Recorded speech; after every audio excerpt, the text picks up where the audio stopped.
বাংলাদেশের মাটিতে পা রাখতে কেন এত ভয় পাচ্ছে ভারতের ক্রিকেট দল?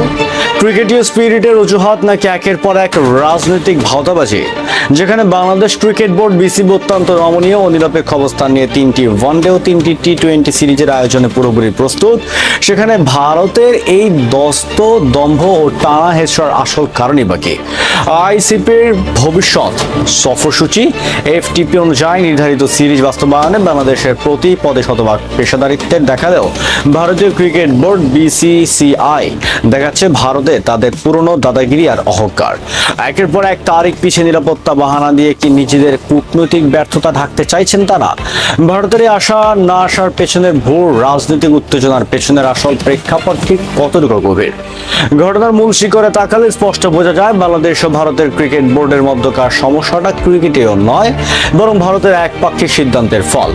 গত বছর আইপিএল থেকে মোস্তাফিজুর রহমানকে হঠাৎ বাদ দেওয়ার মধ্য দিয়ে বিসিবির এই যে অহংকারের সূচনা, তা এসে ঠেকেছে এই দ্বিপাক্ষিক সিরিজে।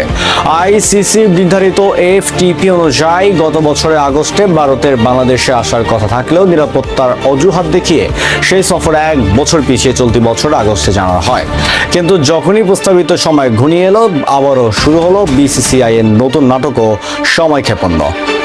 ভারতীয় প্রভাবশালী সংবাদ মাধ্যম ইন্ডিয়া টুডে নিশ্চিত করেছে বিসিসিআই একটি বিষয়টি সরকারের ঘাড়ের উপর চাপিয়ে অনুমতি পাওয়ার ভাওতাবাজি দিয়ে সফর চালিয়ে যাচ্ছে।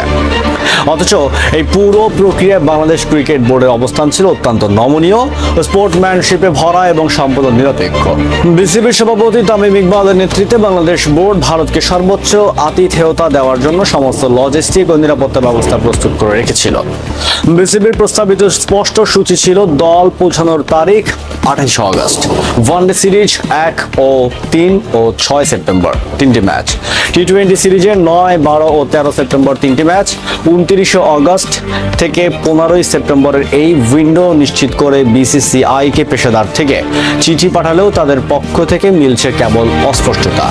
বাংলাদেশ যেখানে আন্তর্জাতিক ক্রিকেট স্বাভাবিক রাখতে সর্বোচ্চ ছাড় দিচ্ছে, সেখানে ভারতের এই অহংকারী আচরণ পুরো ক্রিকেট দুনিয়াকেই হতাশ করেছে। খেলার মাঠকে রাজনীতির হাতিয়ার বানানোর এই ভারতীয় কৌশল কিন্তু নতুন নয়।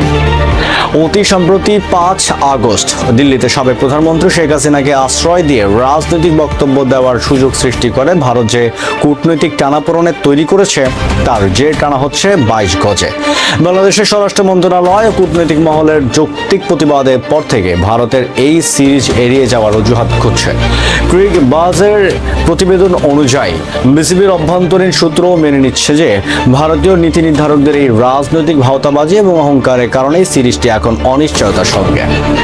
ক্রিকেটকে রাজনীতির ঊর্ধ্বে রাখার যে বার্তা বাংলাদেশ দিচ্ছে, ভারতের অহংকার তার ঠিক বিপরীতে। যদি আমরা নিরপেক্ষভাবে বিষয়টি বিশ্লেষণ করি, তবে পরিষ্কার দেখা যায় বাংলাদেশের মাঠ ও নিরাপত্তা ব্যবস্থা নিয়ে কোনো সংশয় নেই। বিসিবি সভাপতি তামিম ইকবাল ও পুরো বাংলাদেশ দল নিরপেক্ষ ক্রিকেট প্রেমী হিসাবে বিশ্বমঞ্চে এই 6 ম্যাচের সিরিজ খেলতে পুরোপুরি প্রস্তুত। কিন্তু ভারতের এই সিদ্ধান্তহীনতা, দাদাগিরির মানসিকতা মূলত বিশ্ব ফুটবলে বা ক্রিকেটে নিজেদের ভোর রাজনৈতিক অহংকার জাহির করার ব্যর্থ চেষ্টা মাত্র। ভারতের টানা হেঁচড়া অহংকারী মনোভাব নিয়ে আপনার মতামত কি? খেলাধুলার মাঠের রাজনীতির এমন ভাওতাবাজি কি বন্ধ হওয়া উচিত? কমেন্ট বক্সে আপনার সাবলীল ও যুক্তিযুক্ত মন্তব্য জানান। বাংলাদেশ ক্রিকেটের সাহসিকতা, বিশ্ব ক্রীড়াঙ্গনের সব নিরপেক্ষ বিশ্লেষণ পেতে আমাদের সাথেই থাকুন। ধন্যবাদ।